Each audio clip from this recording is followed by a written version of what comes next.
ఈరోజు నేను మీతో చెప్పాలనుకుంటున్న విషయం ఏంటి అంటే సాడన్స్ వార్ ఆన్ ఎర్త్ అంటే ఏంటి? పోయిన వారమేమో పరలోకంలో యుద్ధం జరిగిన విషయాన్ని చూసాము. ఈ రోజు ఏంటి అంటే ఇహలోకములో భూలోకములో జరిగేటువంటి యుద్ధాన్ని గురించి మనము నేర్చుకుంటాం. మీరు చాలా జాగ్రత్తగా వినండి. ఇహలోకంలో యుద్ధము అనే పదాన్ని మనం చూసినప్పుడు ఈ లోకములో ఇప్పుడు యుద్ధాలు, కరువులు, వేదనలు, శ్రమలు అనే విషయం చూసినప్పుడు అక్కడక్కడ ఎక్కడ చూసినా కూడా వాక్యంలో చివరి దినాలు అక్కడక్కడ భూకంపాలు, యుద్ధాలు కలుగుతాయి అన్నట్టుగా మీరు వినండి. వీఆర్ ఎండ్ ఆఫ్ ద చెప్పాలి అంటే అంత్యదినం, అంటే అంత్యదినంలో చివరిలో ఉన్నాం చెప్పాలంటే మనం.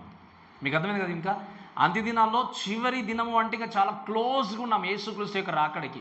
ఇటువంటి ఈ క్లోజ్ దినాల్లో ఉన్నప్పుడు మనము గ్రహించాల్సింది ఏంటి అంటే ఈహలోకములో సాతాను ఏ విధంగా యుద్ధాన్ని జరిగించబోతున్నాడు, లేకపోతే తన యొక్క ప్లాన్ ఏంటి, తన ప్రణాళిక ఏంటి, ఇవన్నీ మనం చూస్తూ వెళ్ళాలి. లాస్ట్ టైం నేను మీకు చెప్పినట్టుగా ప్రకటన గ్రంథము 6వ అధ్యాయం నుండి 11వ అధ్యాయం వరకు దేవుని యొక్క ప్రణాళిక పరంగా, దేవుని యొక్క దృష్టిలో, దేవుని యొక్క పర్స్పెక్టివ్లో శ్రమల కాలం ఎలా ఉంటుంది అనే విషయాన్ని నేర్చుకుంటూ వచ్చాం. ఈ 12వ అధ్యాయం నుండి మనము ఇంకా దాదాపుగా 18వ అధ్యాయం వరకు నేర్చుకునేది ఏంటి అంటే ఈ యొక్క సాతాను దృష్టిలో శ్రమల కాలం ఎలా ఉంటుంది అంటే దేవుడు చూపించిందంతా కూడా సీల్స్, ఆ తర్వాత ఏంటి ఆ యొక్క ట్రంపెట్స్, ఇవన్నీ కూడా చూపించిన తర్వాత సాతాను ఎంత భయంకరంగా లోకాన్ని హింసింపబోతున్నాడు, ఏ విధంగా కష్టపెట్టబోతున్నాడు, ఇవన్నీ కూడా ఈ 12వ అధ్యాయం నుండి నేర్చుకుంటూ మనం వస్తాం. అందుకే మొట్టమొదటిగా మనం 12వ అధ్యాయంలో చూసినప్పుడు స్త్రీ గురించి చూసాము, ఈ ఘటసర్పం గురించి చూసాము, అలానే ఒక శిశువు గురించి చూసాం. ఇవన్నీ కూడా నేర్చుకుంటూ యుద్ధము ప్రారంభమవుతూ ఉన్నప్పుడు మొన్న పోయిన వారం చూసింది ఏంటి అంటే సాతాను ఏమాత్రం గెలవలేక భూమి మీదకి వచ్చినట్టుగా చూస్తాం. ఇక్కడ మీరు గమనించాల్సింది ఏంటి అంటే సాతాను పరలోకం నుండి ఏం చేయబడ్డాడు చెప్పండి? త్రోసివేయబడ్డాడు. త్రోసివేయబడ్డ తర్వాత ఈ భూమి మీద ఎలా సాతాను జీవించబోతాడు, ఎలా యుద్ధాన్ని చేయబోతాడు అనే విషయాన్ని ఈరోజు మనం నేర్చుకుందాం. కాబట్టి ఒక 3 విషయాలు నేను మీకు త్వరితంగా ఈ వాక్యభావం నుండి జ్ఞాపకం చేసి ముందుకు వెళ్తాను. దయచేసి గమనించండి. 13వ వచనం చదవండి దయచేసి. 12వ అధ్యాయం 13వ వచనం. ఆ ఘటసర్పము తను భూమి మీద పడద్రోయబడి ఉండుట చూచి ఆ మగ శిశువును కనిన స్త్రీని హింసించెను అని చూస్తున్నాం. మీరు వినండి. సాతాను తను చేసేటువంటి యుద్ధము కానీ, తను చేసేటువంటి ఈ యొక్క అల్లరితో కూడినటువంటి ఈ యొక్క స్థితిగతులు కానీ, లేకపోతే హింస కానీ, ఇవన్నీ కూడా ఏంటి అంటే ఫర్ ద డిస్ట్రక్షన్. అంటే ఏంటి? తప్పకుండా హింసించి నరకానికి తీసుకెళ్ళడానికి మాత్రమే ఏం చేస్తున్నాడు సాతాను? ప్రయత్నం చేస్తున్నాడు. దేవుడు జరిగించేటువంటి యుద్ధం కానీ, దేవుడు చూపించే ప్రేమ కానీ, దేవుడు సరిచేసే విధానం కానీ, దేవుని గద్దింపు కానీ ఏంటి అంటే ఆయన సరిచేసి పరలోక రాజ్యానికి తీసుకెళ్ళడానికి ప్రయత్నం చేస్తే సాతాను చేసేది ఏంటి అంటే ఖచ్చితంగా దేవుని దగ్గరికి వచ్చే వ్యక్తులను ఏం చేయాలి? ఆపేసి, లేకపోతే హింసించి, బాధ పెట్టి ఎలాగైనా నరకానికి తీసుకెళ్ళడానికి సిద్ధంగా ఉన్నాడు. ఎందుకంటే మీరు వినండి, మనం చదువుకున్న లాస్ట్ వీక్ 12వ వచనాల్లో గమనించి చూస్తే ఏంటి అంటే మనం చూస్తే తనకి సమయము కొంచెమే ఉన్నదని తెలిసిందట. ఎవరికి చెప్పండి? సాతానికి. ఎంత సమయం ఉంది? కొంచెము సమయం. కాబట్టి తను చేయాల్సిన పనిని జరిగించడానికి ఇంకా ఏం చేశాడు? వాడు పూనుకొని తన పనిని కొనసాగిస్తూ వచ్చాడు. కాబట్టి మొట్టమొదటికి 13వ వచనం నుండి నేర్చుకునే విషయం ఏంటి అంటే the dragon violence against remnants. అంటే ఏంటి? ఈ యొక్క సాతాను, డ్రాగన్ అన్న ఘటసర్పం అన్న సాతాను మనకు తెలుసు. కాబట్టి ఈ సాతాను యొక్క హింస ఎవరిని హింసించాడు అని ఆలోచన చేసినప్పుడు, లేదా ఎవరిని హింసించాలని ప్రయత్నం చేశాడు అంటే వాక్యం రాయబడిన మాట ఏంటి అంటే భూమి మీదకి దిగి వచ్చి ఏం చేశాడు? ఆ ఘటసర్పం భూమి మీద పడద్రోయబడి ఉండుట చూచి మగ శిశువును కలిగినటువంటి స్త్రీని ఏం చేశాడు? మీరు వినండి చాలా జాగ్రత్తగా. ఈ భూమి మీదకి పడద్రోయబడినటువంటి ఈ సాతాను, ఈ ఘటసర్పము, స్త్రీ అంటే ఎవరు? ఏమని చెప్పండి? స్త్రీ అంటే ఇశ్రాయేలు జనాంగం అని మనం వాక్యం నేర్చుకున్నాం. అంతే కదా? ఏం నేర్చుకున్నాం చెప్పండి? స్త్రీ అంటే ఇశ్రాయేల్ జనాంగానికి సూచనగా ఉంది అనే వాక్య భాగాన్ని మనము చాలా చక్కగా నేర్చుకున్నాం. మీరు వినాల్సింది ఏంటంటే చాలా జాగ్రత్తగా వినండి. ఇక్కడ ఈ యొక్క ఘటసర్పము అనేటువంటి ఈ సాతాను భూమి మీదికి పడద్రోయబడ్డ తర్వాత ఎవరిని హింసించడం ప్రారంభించాడు? ఇశ్రాయేల్ జనాంగాన్ని. మీరు వినండి, ఇశ్రాయేల్ జనాంగము ఆదిమ నుండి లేదా మొదటి నుండి ఎంతో కఠినముతో శ్రమల గుండా ఇశ్రాయేల్ జనాంగం వెళ్తూనే ఉన్నారు. ఒక పక్క సంతోషము, ఒక పక్క శ్రమ. ఎందుకు అంటే దేవుడు వారిని మార్చాలని ఒక ప్రక్క, సాతాను పడగొట్టాలని ఇంకో ప్రక్క. ఈ విధంగా కష్టాల గుండానే ఈ యొక్క ఇశ్రాయేల్ జనాంగం వస్తూ ఉన్నారు. ఇటువంటి ఇశ్రాయేల్ జనాంగాన్ని ఈ యొక్క సాతాను హింసించడం ప్రారంభించాడు. ఎందుకు అంటే సాతానుకు ఉన్నది కొంచెమే సమయం. మీరు వినండి, సాతాను పడద్రోయబడ్డాడు. ఎక్కడి నుండి చెప్పండి? పరలోకం నుండి. పడద్రోయబడ్డ తర్వాత మళ్ళీ ఇప్పుడు పరలోకం వెళ్ళడానికి ఇంకా అవకాశం లేదు. డోర్స్ అన్ని క్లోజ్ అయిపోయాయి. ఇంకా ఇదివరకంటే పరలోకానికి వెళ్ళడము రావడం చేస్తుండేవాడు. కానీ ఇప్పుడు ఈ వాక్యానికి వచ్చిన టైంలో, శ్రమల కాలానికి వచ్చిన ఈ సందర్భంలో సాతాను ఇంకా పర్మనెంట్గా పరలోకంలో అడుగు పెట్టడానికి వీలు లేకుండా ఏం చేశాడు? దేవుడు ఇంకా తోసేశాడు. ఇక తనకు ఎంత సమయం ఉందని తెలుసు? కొద్ది సమయం. ఎక్కడికి వెళ్ళడానికంటే ముందు? ఎక్కడ చెప్పండి? నరకానికి. సాతానుకు తెలుసు, నేను నరకానికి వెళ్ళడానికంటే ముందు నాకు ఎంత సమయం మిగిలింది? ఈ కొద్ది సమయం. ఈ కొద్ది సమయం నేను ఏం చేయాలి? వాడుకోవాలని చెప్పేసి అక్కడ ఉన్నటువంటి ఇశ్రాయేల్ జనాంగాన్ని ఏం చేశాడు? హింసించడం ప్రారంభించాడు. ఈ హింసించడం విషయం చూసినప్పుడు ఏంటి అంటే, ఇక్కడ హింస అనేటువంటి మాట ఇంగ్లీష్లో చూస్తే పర్సిక్యూషన్ అనే పదాన్ని రాయబడింది. ఈ పర్సిక్యూషన్ అనేటువంటి పదం లేదా శ్రమ, హింస అనే పదానికి ఏంటి అంటే చేజింగ్. మీకు అర్థమవుతుంది కదా? అంటే రన్నింగ్ ఆఫ్టర్ అంటే ఏంటి? వాళ్ళను ఇశ్రాయేల్ జనాంగాన్ని వెంబడిస్తూ హింసించడానికి పరిగెత్తాడట సాతాను. ఏ విధంగా చెప్పండి? అంటే వారు ఉన్న చోటనే ఎప్పుడైనా కనబడ్డప్పుడైనా కాకుండా ఇశ్రాయేల్ జనాంగాన్ని వెతుక్కుంటూ ఏం చేస్తున్నాడు? సాతాను హింసించడానికి వెళ్తున్నాడు. ఎందుకు అంటే ఇంకా సమయం ఎక్కువ లేదు కాబట్టి ఎంతమందిని వీలైతే అంతమందిని నరకానికి తీసుకెళ్ళాలి. ఎంతమందిని వీలైతే అంతమందిని ఏం చేయాలి? దేవుడి నుండి దూరంగా తీసుకెళ్ళాలి. కాబట్టి ఏం చేస్తున్నాడు సాతాను? పరిగెత్తుతూ వాళ్ళని దేవుని వైపు నుండి త్రిప్పడానికి ప్రయత్నం చేస్తున్నాడు. ప్రేమ దేవుని బిడ్డ దయచేసి వినండి. ఈరోజు నేను చాలాసార్లు మీకు చెప్పాను, ఈరోజు నాకు అన్నీ తెలుసులే అనుకున్నావు మౌనంగా ఉండి వాక్యాన్ని సరిగా అర్థం చేసుకోకుండా, దేవుని యొక్క ప్రేమను తెలుసుకోలేకుండా, ఆయామ్ పర్ఫెక్ట్ అనుకుని నువ్వు జీవించి, లేదా వాక్యం చెప్పినప్పుడు అన్నీ తెలిసిన అనుకుంటూ నవ్వుకుంటూ కూర్చుండే, ఎంజాయ్ చేసుకుంటూ కూర్చుండే, రేపు దేవుడు వచ్చిన తర్వాత నిజంగా ఎత్తబడకపోతే నిన్ను కాపాడే వ్యక్తి ఎవరు ఉండరు. యేసుక్రీస్తు వస్తాడన్నది నిజం. యేసుక్రీస్తు నమ్ముకుంటే పరలోకం వెళ్తామన్నది నిజం. నమ్ముకోకపోతే నరకం వెళ్తామన్నది కూడా నిజమే. ఇది జోక్తో కూడుకుంది కాదు, సీరియస్గా తీసుకోవాలి. ఈరోజు ఎంతోమంది సీరియస్గా తీసుకోకుండా జోకింగ్గా తీసుకుని, ఇది నవ్వులాటగా తీసుకొని, క్రీస్తు అంటే నవ్వులాట కదా, నవ్వులాటకు వచ్చి టైంపాస్గా తన ప్రాణత్యాగం చేయలేదు. చేశాడు చెప్పండి? ఆయన దేవుడు కాబట్టి ఏదో రావాలి చనిపోయాడని కాదు, ఆయన ఏదో టైంపాస్ కోసం రాలేదు. టైంపాస్ కోసం తన ప్రణాళికను నెరవేర్చి ఈ విధంగా మన కోసం మళ్ళీ తిరిగి వస్తాను దేవుడు చెప్పట్లేదు. It's a serious business. మీరు చేయాల్సింది ఏంటి అంటే, ఈ రక్షణ ప్రణాళికను గుర్తిరిగినటువంటి వ్యక్తిగా నీకు దేవుడిచ్చినటువంటి అవకాశాన్ని సద్వినియోగం చేసుకోకుండా నెగ్లిజెన్స్గా నీవు చెప్పాలి అంటే నిర్లక్ష్య ధోరణి కలిగి ఉండి జీవితాన్ని కొనసాగిస్తే when time comes nobody will save you. ఆ సమయం వచ్చినప్పుడు ఎంత ప్రాకులాడినా, ఎంత వెతకాలనుకున్నా, ఎంత వాక్యం చదవాలనుకున్నా, ప్రభువా నాకు వాక్యం కావాలి, నాకు మీ ప్రేమ కావాలి, మీ యొక్క సన్నిధి కావాలని గోజాన్న కూడా రక్షించేటువంటి నాదుడు ఎవరు కూడా ఉండరు. ఈ మాటలు విన్న ప్రేమ దేవుని దయచేసి వినండి. ఎందుకు ఈ మాటలు నేను చెప్తున్నాను అంటే, మనము ప్రిపేర్డ్గా సిద్ధపాటుకలు లేకపోతే మన ప్రక్కన ఎవరు పొంచి ఉన్నారు? ఎవరు చెప్పండి? సాతానుకు కొంచెం సమయం ఉందని తెలుసు, తన నరకానికి వెళ్తాడని తెలుసు. వెళ్ళడానికంటే ముందు ఇంకో కొంతమందిని తీసుకెళ్ళడానికి ఏం చేస్తున్నాడు? సాతాను ప్రయత్నం చేస్తున్నాడు. ఈ సాతానుకు చోటిచ్చారు అని అంటే చివరికి సరైన రక్షణ లేకుండా నరకానికి వెళ్ళాల్సిన పరిస్థితి. కాబట్టి ఈ విషయాలు గుర్తుపెట్టుకుంటూ చేయాల్సింది ఏంటి అంటే, తప్పకుండా మీరు లేకపోతే రక్షణ గురించి సరైన అవగాహన లేని వ్యక్తులు చేయాల్సింది ఏంటి అంటే, ఆ యొక్క సాతాను నుండి ఏం చేయాలి? తప్పించుకుని దేవుని కొరకు జీవించాలి. ఇక్కడ జరిగేది ఏంటి అంటే, తనకున్నటువంటి కొద్ది సమయంలో ఏం చేస్తున్నాడు సాతాను? ఇంకా భయంకరమైన హింసను లోకానికి తీసుకొని వచ్చాడు. ఆ భయంకరమైన హింస మనం మత్తయి సువార్తలో లాస్ట్ చదువుకున్నాం. చదవండి దయచేసి 24వ అధ్యాయం 15వ వచనం నుండి చదవండి. 24వ అధ్యాయము 15వ వచనం నుండి.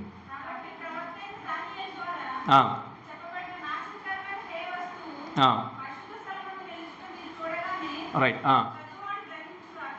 చదవండి మళ్ళీ. ఇంకా మీరు వినండి, అక్కడ అంత్యక్రీస్తు వచ్చాడు. ఏం చేశాడు? సాతాను ఈ ఇశ్రాయేలు జనాంగాన్ని అంత్యక్రీస్తు ద్వారా ఏం చేస్తాడు? హింసించడం ప్రారంభించాడు. అంత్యక్రీస్తు రాగానే మనకు తెలుసు, బాగా చక్కగా 3.5 సంవత్సరాలు బాగానే ఉంటాడు. కానీ 3.5 సంవత్సరాల తర్వాత హేయ వస్తువు తీసుకెళ్ళి ఏం చేస్తాడు? బలిని ఆ దేవాలయంలో అర్పింపగానే ఈయన మెస్సియా కాదని కొంతమంది గుర్తెరిగిన తర్వాత అంత్యక్రీస్తు ఏం చేస్తాడు అంటే హింసించడం ప్రారంభిస్తాడు. ఆ హింస ఎంత భయంకరమైంది అంటే వాక్యం చదవండి, ఏం రాయబడింది చదవండి ఒకసారి. యూదయలో ఉన్నవారు కొండలకు పారిపోవలను, మిద్దె మీద ఉండేవారు తన ఇంట్లో నుండి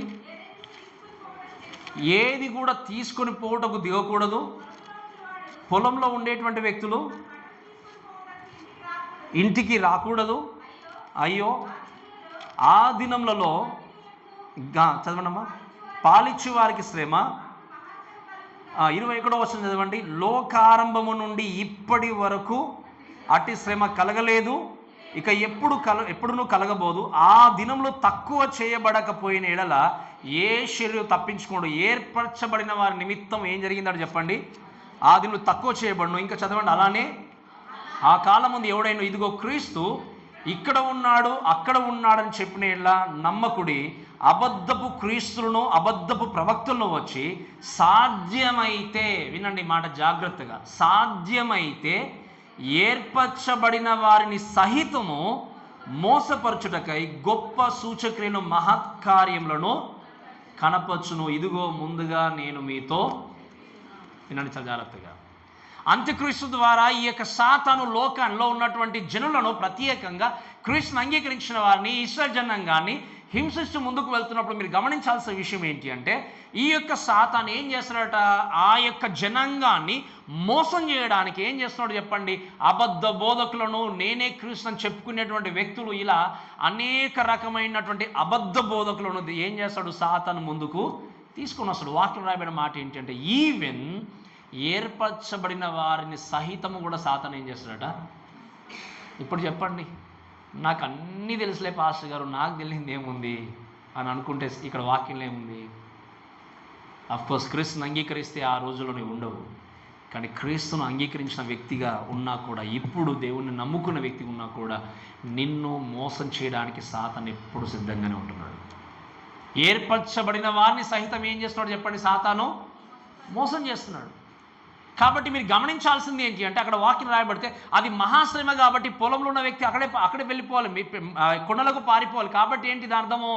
నీవు ఇంకొక దాని గురించి ఆలోచన చేసి రాకుండా అక్కడే ఉన్న స్థలంలో నువ్వు పారిపోవాలి. ఎందుకు అంటే అంత భయంకరమైనటువంటి హింసను సాతాను లోకానికి తీసుకొని రాబోతున్నాడు.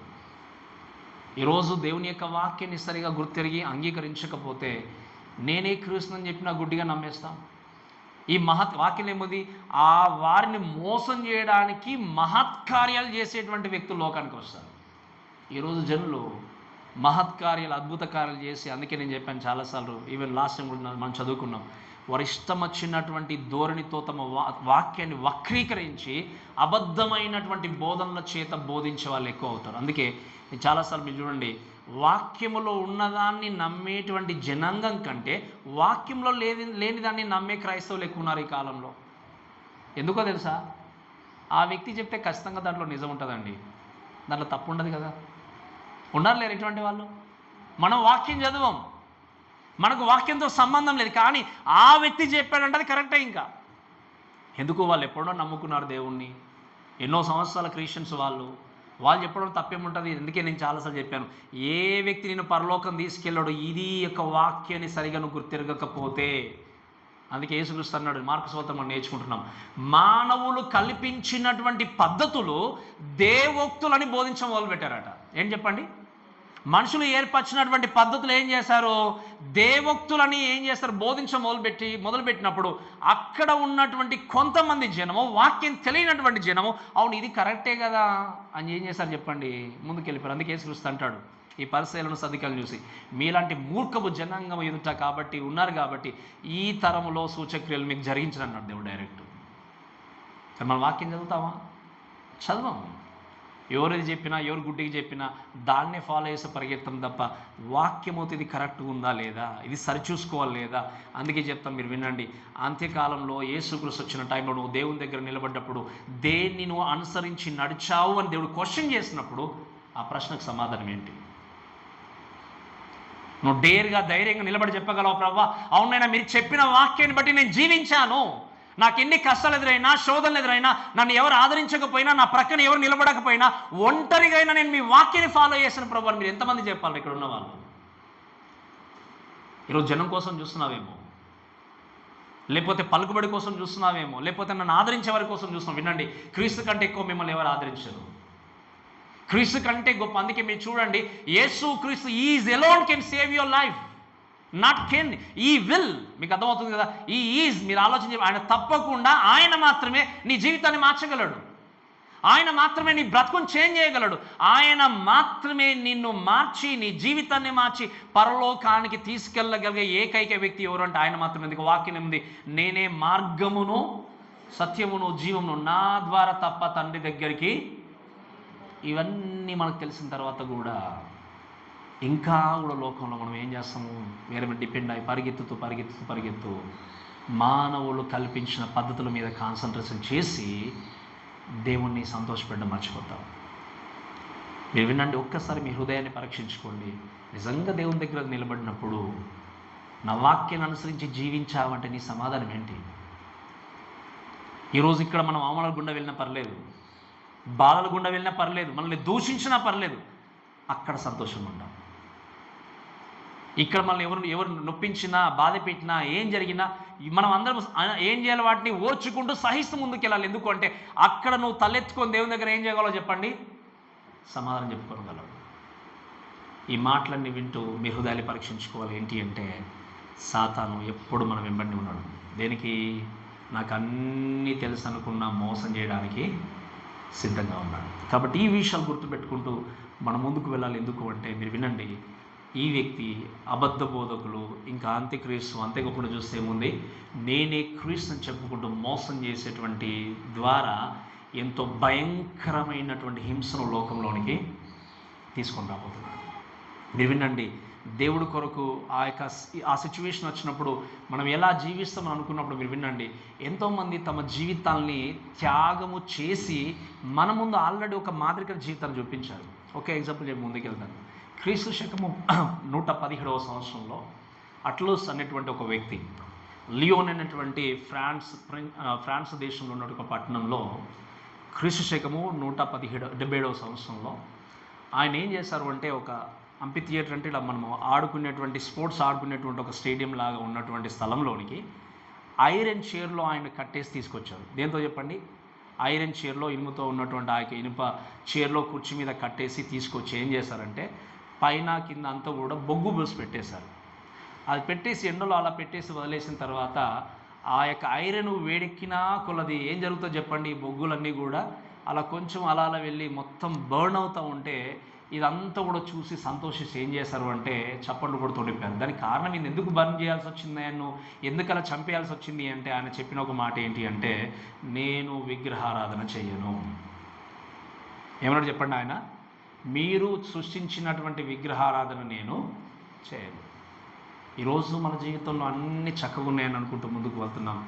సాతాను, లోకము మన ముందు ఎటువంటి పరిస్థితులు ఉండబోతున్నాయి మనకు తెలియదు, కానీ సాతాను మాత్రం ఎప్పుడు పడగొట్టాలనే ప్రయత్నం మాత్రము చేస్తున్నాడు. సో ఈ విషయాలు గుర్తుపెట్టుకొని చేయాల్సింది ఏంటి అంటే, ఇవన్నీ విషయాలు జాగ్రత్త వహిస్తూ మనమందరం ముందుకెళ్ళాలి. అయితే ఇక్కడ ఉన్నటువంటి ఈ డ్రాగన్ సాటన్ ఏం చేశాడు అంటే హింసించడం ప్రారంభించిన తర్వాత రెండవ విషయం చూద్దాం.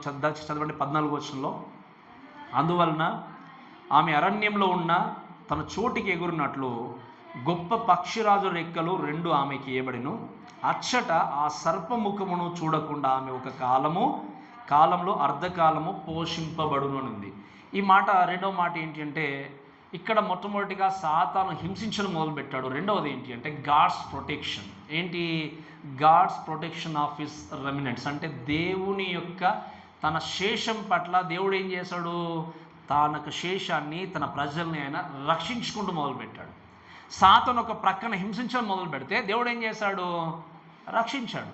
ప్రొటెక్షన్ ఇచ్చాడు. ఎలా ప్రొటెక్షన్ ఇచ్చాడంటే చూడండి, అందువలన ఆమె అంటే ఎవరు? ఇశ్రాయేల్ జనాంగం. ఆమె అనేటువంటి ఆ స్త్రీ అరణ్యంలో ఉన్న తన చోటికి ఎగురున్నట్లు గొప్ప పక్షిరాజు రెక్కలు 2 ఆమెకి ఏమయ్యాడు చెప్పండి?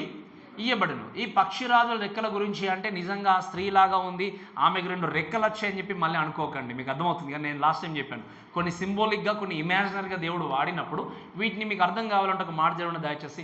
నిర్గమకాండం 19వ అధ్యాయం 4వ వచనం చదవండి దయచేసి. నిర్గమకాండం 19వ అధ్యాయం 4వ వచనం. వినండి, నేను ఏంటట చదవడం మరొకసారి. ఐగుప్తులకు నేను ఏమి చేసితునో మిమ్ములను గద్ద రెక్కల మీద మోసి నా దగ్గరికి నేను మిమ్మల్ని ఎట్లా చేర్చుకుంటునో మీరు ఏం చేశారు చూచితురు కదా. మీరు చెప్పండి, ఈ ఐగుప్తు దేశంలో ఉన్నటువంటి జనాంగాన్ని దేవుడు ఎలా తీసుకొని వచ్చాడు? ఎలా తీసుకొచ్చాడు చెప్పండి? దాదాపు ఎన్ని సంవత్సరాలు నడిపించుకుంటూ తీసుకుంటూ వచ్చాడు? అంటే దేవుడు ఇమాజినరీగా లేకపోతే ఆ సింబాలికల్గా వాడుతూ చెప్పిన మాట ఏంటి అంటే, వారి దగ్గర నుండి మీ శ్రమను మీ బాధను చూసి నేను ఎలాగైతే గద్ద రెక్కల పైన తీసుకొచ్చినట్టు ఏం చేస్తాను మిమ్మల్ని నేను తీసుకొచ్చినట్టు. అర్థం ఏంటి? నిజంగా దేవుడు రెక్కలు కలిగి ఉండి రెక్కలతో మోసుకొని రాలేదు. ఏమన్నాడు? అలా మిమ్మల్ని కాపాడుకుంటూ. వింగ్స్, రెక్కలు అనేటువంటి దానికి సూచన ఏంటి అంటే ఇస్ టాక్స్ అబౌట్ సేఫ్టీ. అంటే ఏంటి చెప్పండి? అటువంటి సంరక్షణ. ఇప్పుడు కోడి తన పిల్లల్ని ఏం చేస్తుంది చెప్పండి? రెక్కల కింద సంరక్షించినట్టుగా మిమ్మల్ని నేను ఏం చేశాను? సంరక్షించి కాపాడి ఏం చేశాను? క్షేమంగా మిమ్మల్ని ఐగుప్తు నుండి తీసుకొని వచ్చి ఏం చేస్తాను? ఈ యొక్క ప్రాంతానికి నడిపించుకుంటూ వచ్చానని చెప్పాడు. అలానే ఇక్కడ ఉన్నటువంటి ఈ స్త్రీని దేవుడు ఏం చేశాడు? ఇశ్రాయేల్ జనాంగాన్ని 2 రెక్కలు ఇవ్వబడ్డాయంటే ఆ రెక్కలు అంటే ఏంటంటే టాక్స్ అబౌట్ సేఫ్టీ. ఏం చేస్తాడు దేవుడు? సురక్షితంగా ఆ యొక్క ఇశ్రాయేల్ జనాంగాన్ని తీసుకెళ్ళి అరణ్యములో దేవుడు భద్రపరిచాడు. ఎక్కడ చెప్పండి? అండ్ మోస్ట్లీ అరణ్యం గురించి మనం మాట్లాడినప్పుడు ఆ ప్లేస్ గురించి చూస్తే ఏంటి అంటే ఈ మేబీ యెరూషలేం ప్రాంతానికి తూర్పున ఉన్నటువంటి ప్రాంతంలో దేవుడు వారిని ఉంచబోతున్నాడు అని మనము హిస్టారికల్గా వాక్యానుసారంగా మనం ఆలోచన చేయొచ్చు. అంటే ఏంటి? ఆ ఉన్నటువంటి ప్రదేశంలోనే ఏం చేశాడు దేవుడు? ఆ యొక్క ఇశ్రాయేల్ జనాంగాన్ని తీసుకెళ్ళి సురక్షితమైనటువంటి ప్రదేశంలో అక్కడ పెట్టేశాడు. ఈ మాటను మీరు చూస్తే మీరు గమనించాల్సింది ఏంటి అంటే, ఈ రెక్కలు వీటి గురించి మాట్లాడినప్పుడు ప్రొటెక్షను, సేఫ్టీ అనే విషయం చూస్తే ఏంటి అంటే, ఇంకా దేవుడు తన ప్రజల పట్ల ఎప్పుడు ప్రేమను, శ్రద్ధను కలిగి ఉన్నటువంటి దేవుడు. ఏం చెప్పండి? మీరు నిజంగా కొన్ని సందర్భాలు అనుకోవచ్చు, నేను ఉన్నటువంటి కష్టాలు నా జీవితంలో చాలా నన్ను కృంగదీస్తున్నాయి, నన్ను పట్టించుకునేవారు లేరు, చూసేవారు లేరు అన్నటువంటి నిరాశతో, నిస్పృహలతో ఉండొచ్చు. కానీ వినండి, మీరు ఎంతవరకు బాధపడుతున్నారో, ఎంతవరకు కన్నీరు కాచారో, మీ కన్నీటి బొట్లు మీకు తెలియకపోయినా ఎవరికి తెలుసు చెప్పండి? యేసుక్రీస్తుకు తెలుసు. మిమ్మల్ని ఏ విధంగా సురక్షితంగా ఉంచాలో దేవుడికి తెలుసు. మీరు వినండి, నిజమైన, అందుకే నేను చాలాసార్లు చెప్పాను, నిజమైనటువంటి సురక్షితమైనటువంటి ప్రదేశము యేసుక్రీస్తులోనే ఉంది. ద సేఫెస్ట్ ప్లేస్ ఎక్కడంటే దేవుళ్ళ మాత్రమే ఉంది. ఆయనలో తప్ప వేరే ఎక్కడికి పరిగెత్తినా నీ జీవితానికి నిజంగా క్షేమాన్ని, భద్రతనిచ్చే స్థలం లేదు. అందుకే కీర్తనకాడు అంటాడు కదా, నేను రెక్కలు కట్టుకొని ఆకాశానికి ఎగిరిపోదాం అనుకున్నా కూడా నీవు అక్కడ ఉన్నావు, పాతాళంలో ఉన్నావు, ఎక్కడైనా నీవు ఉన్నావు. కాబట్టి ఆయన అంటాడు ఏంటి అంటే, నేను ఎక్కడ కూడా పారిపోలేను. వినండి, ఈ లోకంలో మీరు ఎక్కడికి పారిపోవాలన్నా, ఎక్కడ కూడా ఈ ప్లేస్ నాకు బాగుంటుంది అనుకున్నా కూడా క్రీస్తు తప్ప మీకు సురక్షితమైన ప్రదేశం ఎక్కడ కూడా లేదు. ఆయన క్షేమాన్ని ఇచ్చేవాడు, భద్రతనిచ్చేవాడు, కాపుదలు అనుగ్రహించే దేవుడు. ఈరోజు మీరు కష్టాల్లో ఉన్నా, బాధలో ఉన్నా, ఎటువంటి వేదనతో ఉన్నా గుర్తుపెట్టుకోండి, క్రీస్తు ఖచ్చితంగా క్షేమాన్ని దయచేయగలడు. క్రీస్తు ఖచ్చితంగా భద్రతని ఇవ్వగలడు. నేను చెప్పే మాట ఏంటి అంటే, మీ కష్టాన్ని, మీ బాధను, మీ శ్రమను ఎన్నిసార్లు దేవుని పాదాల దగ్గర పెట్టి ప్రార్థన చేస్తున్నారు? నేను మళ్ళీ చెప్తున్నాను, మీ కష్టాన్ని, మీ బాధను, మీ శ్రమను ఎన్నిసార్లు, ఎంతవరకు దేవా ఈ సమస్య నాకు ఉంది అని చెప్పి మీరు ప్రార్థన చేస్తే ఖచ్చితంగా దేవుడు ఏం చేయగలడు? భద్రతను ఇవ్వగలడు. మీరు గమనించండి, ఈ మాట గుర్తుపెట్టుకోలేనంత కాలము, ఈ విషయాలు అర్థం చేసుకోలేనంత కాలము ఒక వ్యక్తి భయపడుతూ తన బ్రతుకును కొనసాగించాల్సి వస్తుంది. కానీ ఇక్కడ గమనిస్తే ఏం చేశాడు? ఆ యొక్క ఇశ్రాయేలు జనాంగాన్ని దేవుడు తీసుకెళ్ళినట్టుగా చూస్తాం. అందుకే మనకు బాగా పరిచయం ఉన్న ఒక మాట చదవండి, యెషయా గ్రంథం 40వ అధ్యాయం 31వ వచనం చదవండి దయచేసి. యెషయా గ్రంథం 40వ అధ్యాయం 31వ వచనం.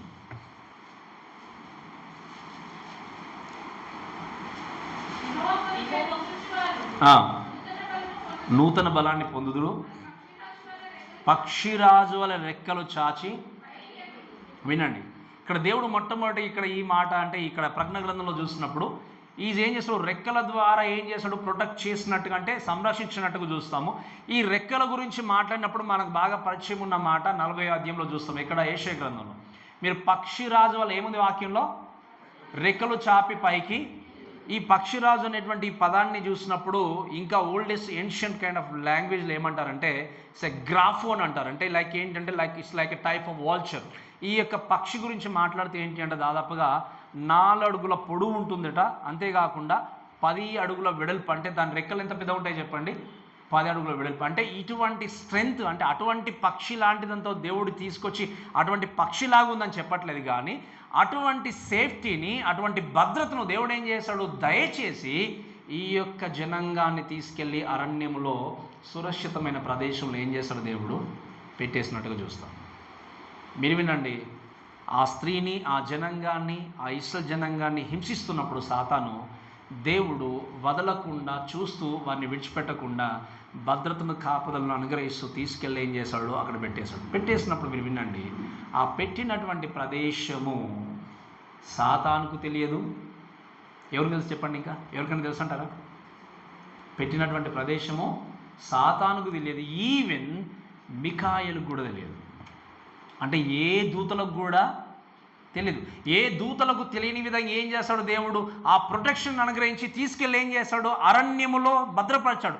అరణ్యముకు కొనిపోబడ్డాడని తెలుసు, కానీ ఎక్కడ ఉన్నారో ఎవరికి కూడా తెలియదు. కాబట్టి ఈ స్థితిలో వాళ్ళు అక్కడ ఉన్నప్పుడు, ఆ సురక్షితమైన ప్రదేశంలో దేవుడు ఉంచినప్పుడు ఎలాగైనా వారిని హింసించాలనుకుంటున్నాడు. ఎవరు? సాతాను. ఎందుకు? తనకు సమయం ఏముంది చెప్పండి, కొద్దిగానే ఉంది. హింసించాలి కనుక తను ఏం చేశాడో తెలుసా, ఎలాగైనా వారిని బయటకు రప్పించాలని చెప్పి ఏం చేశాడు, చదవండి దయచేసి ఆ 14 వచ్చిన నుండి మరొకసారి చదవండి.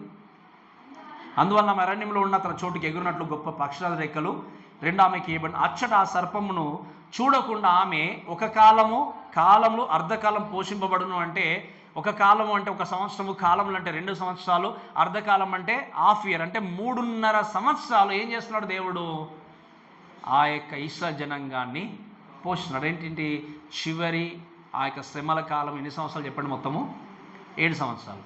చివరి 3.5 సంవత్సరాలు ఈ యొక్క సాతాను యొక్క హింస నుండి ఏం చేస్తున్నాడు దేవుడు, ఇశ్రాయేలు జనాంగాన్ని పోషిస్తూ, కాపాడుతూ, సంరక్షిస్తూ. మీరు వినండి, ఎలా దేవుడు పోషించాడు మనకు తెలియదు. ఏ పక్షి చేత తీసుకెళ్ళాడు ఆహారము, లేకపోతే ఎలా తీసుకెళ్ళాడు మనకు తెలియదు, కానీ వారిని భద్రపరిచి ఆ 3.5 సంవత్సరాలు అరణ్యంలో దేవుడు ఏం చేస్తాడు చెప్పండి, వారిని పోషిస్తున్నాడు. అయితే ఈ పోషించే విషయం చూసినప్పుడు అప్పుడు సాతాను ఏం చేశాడు చూడండి.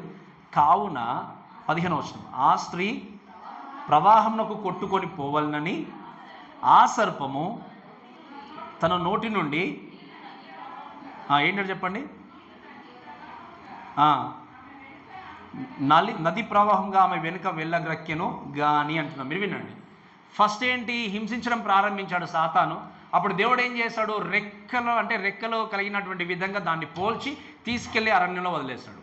వదిలేసిన తర్వాత ఎక్కడ ఉన్నారు అంటే ఈ ప్రదేశంలో అటువైపు వెళ్ళారని సాతానుకు తెలిసినా ఎక్కడ ఉన్నారో క్లియర్గా తెలియదు. కాబట్టి సాతాను ఏం చేశాడు, వాక్యంలో చూస్తే ఆ యొక్క ప్రవాహము కొట్టుకొని పోవాలని ఆ సర్పము తన నోటి నుండి నీళ్ళు ఏం చేశాడో చెప్పండి, ప్రవాహములాగా వదిలివేసినట్టుగా చూస్తాం.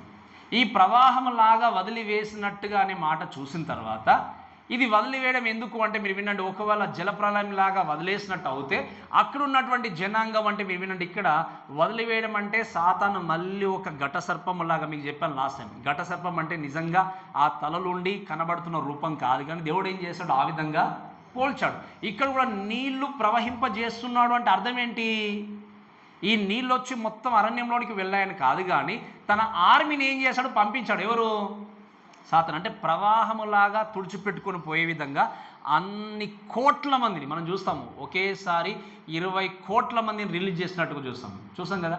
అలా కొన్ని కోట్ల మంది కూడా సాతానికి తన పని జరిగించడానికి అనుచరులు ఉన్నారు. వారి అనుచరులను ఏం చేశాడు అంటే ఆ యొక్క జనాంగాన్ని సంహరించడానికి పంపించినప్పుడు జరిగిన విషయం ఏంటంటే చదవండి దయచేసి.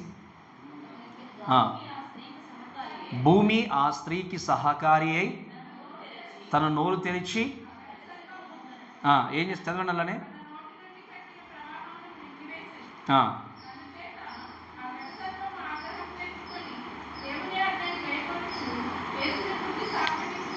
రైట్, వినండి. ఇక్కడ దేని యొక్క వాక్యం చూస్తే ఏం జరిగింది అంటే, ఆ సాతాను ఘట సర్పము ఆ ప్రవాహము లాగానే మాట చూసినప్పుడు మీకు కొంచెం అర్థం కావాలంటే ఒక మాట చదవండి దయచేసి, మీరు కన్ఫ్యూజ్ కాకుండానికి. ఆ ఇర్మియా గ్రంథం 46వ అధ్యాయం 8వ వచనం చదవండి. ఇర్మియా 46, 8వ వచనం. ఏంటని చెప్పండి. ఐగుప్తీయుల దండు. ఇప్పుడు మీకు అర్థమైంది క్లియర్గా? అర్థమైంది కదా? ఇక్కడ నది ప్రవాహము అంటే అర్థమైంది కదా? ఇప్పుడు ఐగుప్తుల దండు ఎలా ఉందట అక్కడ?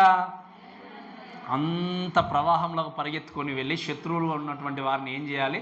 తుడిచిపెట్టుకుని వెళ్ళాలనే విధంగా ప్రవహిస్తున్నారు. అలా ఇంకో మాట చదవండి. మన 47వ అధ్యాయం 2వ వచనం.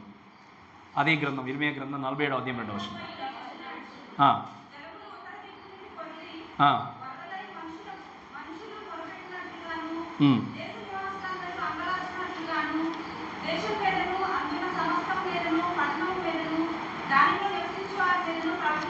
రైట్, వినండి. ఏంటట? మొరపెట్ల గురించి మాట్లాడినప్పుడు ఏం పోల్చాడు? దేంతో పోల్చాడు దేవుడు?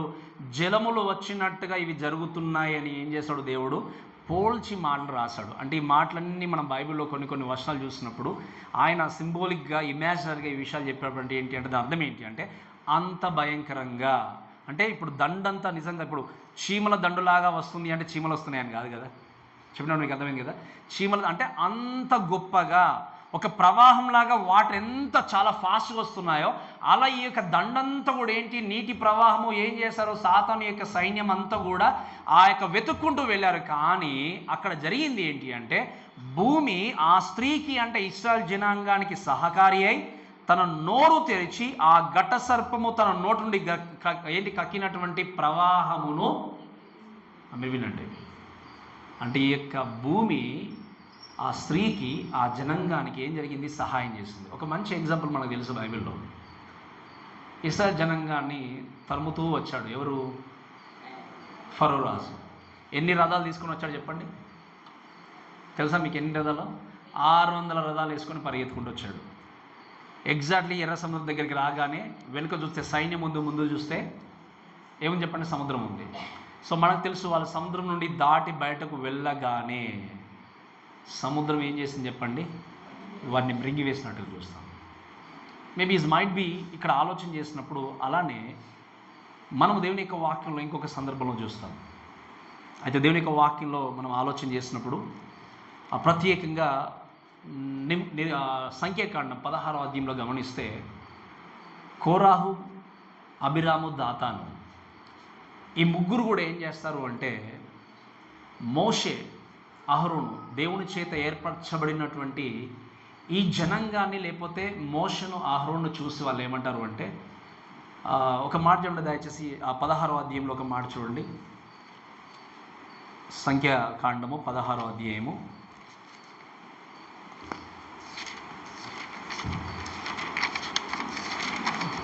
దయచేసి ఇక మాట మనం చదవండి దయచేసి. 16వ అధ్యాయం 3వ వచనం చదవండి. మోషే అహరోనులకు విరోధముగా పోగుపడి, మీతో పాటు మాకింకా పని లేదు, ఈ సర్వ సమాజంలోని ప్రతివాడు పరిశుద్ధుడే, యెహోవా వారి మధ్య ఉన్నాడు, యెహోవా సంఘం మీద మిమ్మల్ని మీరు ఎలా హెచ్చించుకున్నారు అని మాట మాట్లాడుతూ చూస్తాం. మీరు వినండి. ఇక్కడ కోరాహు, అబిరాము, దాతాను వీళ్ళు ఏం చేశారు అంటే, మోషే, అహరోను వీరి యొక్క దేవుడి చేత ఏర్పరచబడినటువంటి ఈ యొక్క నాయకుల మీదకి ఏం జరిగింది అంటే, దేవుని సేవకుల మీదకి ఏం చేశారు అంటే తిరగబడ్డారు. తిరగబడి ఏం చేశారు అంటే, మీరు వినండి, 250 మందిని ఏర్పరచుకున్నారు. ఎంతమంది చెప్పండి? అదంతా చదివించడానికి మనకు సమయం లేదు, కానీ 250 మందిని ఏర్పరచుకుని ఏం చేశారు అంటే, వారి దగ్గరకు వచ్చి, మీరే సేవకులా? మీతోనే దేవుడు మాట్లాడతాడా? మీరు మాత్రమే పరిశుద్ధులా అని చెప్పి ఏమన్నారు తెలుసా వీళ్ళు? ఇక్కడ ఉన్న ప్రతి జనాంగం కూడా పరిశుద్ధులే, మీతో మాకు పని లేదు. ఇంకా ఏమన్నారు చెప్పండి? మీరే సేవకులు అని చెప్పుకోవడానికి వీల్లేదు, మీతో మాకు పని లేదు, మాకు కూడా దేవుని గురించి తెలుసు, మేము కూడా పరిశుద్ధులమే, మాకు ధర్మశాస్త్రం తెలుసు అని ఏం చేశారు? 250 మందితో కలిసి మోషే మీదకి తిరుగుబాటు చేశారు. చేసినప్పుడు మోషే దేవుని దగ్గర సాగిలపడి ప్రార్థన చేసి ఒక మాట అంటే ఏంటి అంటే, సరే రేపు ఉదయకాల సమయంలో దేవుని మందిరం దగ్గరికి రండి, అప్పుడు ఎవరో దేవుడు నిర్ణయిస్తని చెప్పినప్పుడు ఈ గ్యాప్లోనే ఈ కోరహు, దాతాను, అబీరాములు ఏం చేస్తారంటే అక్కడ ఉన్నటువంటి ఇశ్రాయేల్ జనాంగాన్ని, సర్వ సమాజాన్ని మొత్తము మోసే వైపు వ్యతిరేకంగా, అంటే సేవకుని వైపు వ్యతిరేకంగా తిప్పజేస్తారు మొత్తం. నేను చెప్పినాడు మీకు అర్థమైందా? అక్కడ ఉన్నటువంటి సర్వ సమాజాన్ని ఏం చేస్తారు చెప్పండి? దేవుని సేవకుల మీదకి వ్యతిరేకంగా నిలబెట్టేస్తారు. ఒకరు కాదు, ఇద్దరు కాదు, ఇప్పుడు ఏమైపోయారు మొత్తము సర్వ సమాజం వ్యతిరేకంగా తిరిగినప్పుడు మోషే ప్రార్థన చేస్తాడు. ఇంక అంటాడు ఏంటి అంటే, దేవాని ప్రార్థన మొరపెట్టినప్పుడు చేసినప్పుడు వీళ్లకు జరిగించాల్సినటువంటి శిక్ష దేవుడు జరిగించాలనుకున్నప్పుడు మోషకు తెలియజేస్తాడు, దాతాను, అబీరాము, కోరహు కుమారుల వాళ్ళ యొక్క ఇంటి దగ్గర ఉన్నటువంటి జనాంగాన్ని దూరం పంపించేసి వాళ్ళకు పనిష్మెంట్ ఏదో నేను ఇస్తానన్నప్పుడు ఈ మోషే అనౌన్స్ చేస్తాడు, దాతాను, అబీరాముల దగ్గర ఉన్నటువంటి ఈ గృహం నుండి మీరు దూరంగా వెళ్ళిపోండి, లేకపోతే దేవుని యొక్క శిక్షకు మీరు బలవుతారని చెప్పినప్పుడు ఆ యొక్క సర్వ సమాజం వాళ్ళందరూ ఏం చేస్తారు అంటే భయపడిపోయి వాళ్ళ గృహాల నుండి దూరంగా పారిపోతారు. పారిపోయినప్పుడు భూమి తన నోరు తెరిచి ఏం చేస్తుంది చెప్పండి? వారందరినీ మింగివేస్తుంది. దానికి కారణం ఏంటి అంటే సేవకులకు వ్యతిరేకంగా వీళ్ళు తిరిగినందుకు. ఈరోజు మీరు వినండి, దేవుని యొక్క సేవకులకు వ్యతిరేకంగా తిరిగి వాళ్ళు ఏం చేస్తారు? మేము అందరం పరిశుద్ధులమే అని అనుకొని పోగు చేసి 250 మంది తీసుకొచ్చారు కదా వాళ్ళు. ఆ 250 మందిని దేవుని దగ్గర నుండి వచ్చిన అగ్ని వచ్చి దహించి వేసింది. ఇప్పుడు ఎవరి మాట వినడం ద్వారా వాళ్ళు చంపబడ్డారు? దేవుని యొక్క సేవకులకి వ్యతిరేకమైన ఆలోచనలు చేసిన వారి యొక్క మాట వినడం బట్టి ఏం జరిగింది? అక్కడ ప్రాణాలు కోల్పోవాల్సి వచ్చింది. భూమి ఏం చేసింది చెప్పండి? నోరు తెలిసి. ఎగ్జాక్ట్లీ ఇక్కడ కూడా మేబీ మనం చూస్తాం, బైబిల్లో ప్రకటన గ్రంథంలో చూస్తే ఎర్త్క్వేక్స్ అంటే భూకంపాలు చాలాసార్లు మనం చూస్తాం. వీళ్ళు ఎంతగా సైన్యం పరిగెత్తుకుంటూ వెళ్ళి సంహరించాలని చూసినా భూమి సహకరించి ఏం చేసింది? వారిని ప్రళయం ద్వారానో, లేకపోతే భూమి నోరు తెరిచి మింగడం ద్వారానో, భూకంపాల ద్వారానో ఆ సైన్యాన్ని మొత్తం ఏం చేసిందంటే మింగివేసినట్టుగా దేవుని యొక్క వాక్యం చూస్తుంటున్నాం. ఎవరు సహకరించారు ఇప్పుడు? భూమి ఈ యొక్క స్త్రీకి సహకరించినట్టుగా దేవుని యొక్క వాక్యం చూస్తాం. కాబట్టి ఈ మాటలన్నీ కూడా మనం గమనిస్తూ నేర్చుకోవాల్సిన సత్యం ఏంటి అంటే, దేవుడు తన యొక్క బిడ్డల పట్ల ఎప్పుడు కూడా తన ప్రణాళికను కలిగి ఉండి తాను చేయాల్సిన పని నెరవేరుస్తూ తన భద్రతను ఇస్తూ ఖచ్చితంగా ఏం చేస్తాడు? ముందుకి తీసుకెళ్తాడు. కాబట్టి ఒక మాట నేను లాస్ట్ టైం కూడా చెప్పాను, నిజమైనటువంటి సేవకుడు ఎప్పుడు కూడా ఒక వ్యక్తి యొక్క, ఒక విశ్వాసి యొక్క ఆత్మీయ జీవితాన్ని భ్రష్టపరిచే విధంగా ఎప్పుడు కూడా కోరుకోడు. ఏదైనా గద్దింపుతో చెప్పినా, నొచ్చుకున్నట్టు చెప్పినా ఆ వ్యక్తి బాగుపడి దేవునితో జీవితాన్ని నిర్మించుకోవాలనే, కానీ ఏ వ్యక్తి కూడా నష్టపడాలి, నాశనం కావాలని ఏ సేవకుడు కోరుకోడు. అలా కోరుకుంటే నిజమైన సేవకులు ఎందుకైతారు చెప్పండి? ఈ మాటలు అర్థం చేసుకోకుండా వ్యతిరేక దిశలో అర్థం చేసుకుంటే చేసేది ఏం లేదు. కాబట్టి ఏం చేయాలి? ఇవి నా కొరకే వచ్చాయన్న విషయాన్ని గుర్తుపెట్టుకొని బ్రతుకును మార్చుకుంటే, ఆ రోజు వినండి, ఈ 250 మంది అనవసరంగా దాతాను, కోరహు వీరి యొక్క మాటలు ఏం చేశారు? చివరికి ప్రాణాలు కోల్పోయారు. ఈరోజు కూడా ఎంతోమంది దేవుని మాటలు లెక్క చేయకుండా, దేవుడు చెప్పిన మాటలు లెక్క చేయకుండా, దేవుడు సేవకుడు చెప్పిన మాటలు లెక్క చేయకుండా, మాకు కూడా అన్నీ తెలుసులే, మాకేం తక్కువ ఉందిలే అని చెప్పి విరోధంగా ముందుకు పరిగెత్తే గుర్తుపెట్టుకోండి, you will get punishment from the lord. ఖచ్చితంగా దేవుడి చేసేటువంటి శిక్ష నుండి ఎవరు కూడా తప్పించుకోలేరు. కాబట్టి చేయాల్సింది ఏంటి అంటే లోబడుతూ వాక్యాన్ని అంగీకరించు ముందుకు వెళ్ళాలి. అందుకే ఇంకొక మాట చెప్పి ముగిస్తాను చూడండి. ఇక్కడ సాతాను హింసించడం ప్రారంభించాడు, కానీ దేవుడు ఏం చేశాడు? ప్రొటెక్ట్ చేయడం, కాపాడడం ప్రారంభించాడు. ఇంకా చివరిగా చేసింది ఏంటి అంటే 15వ వచనం చదవండి దయచేసి.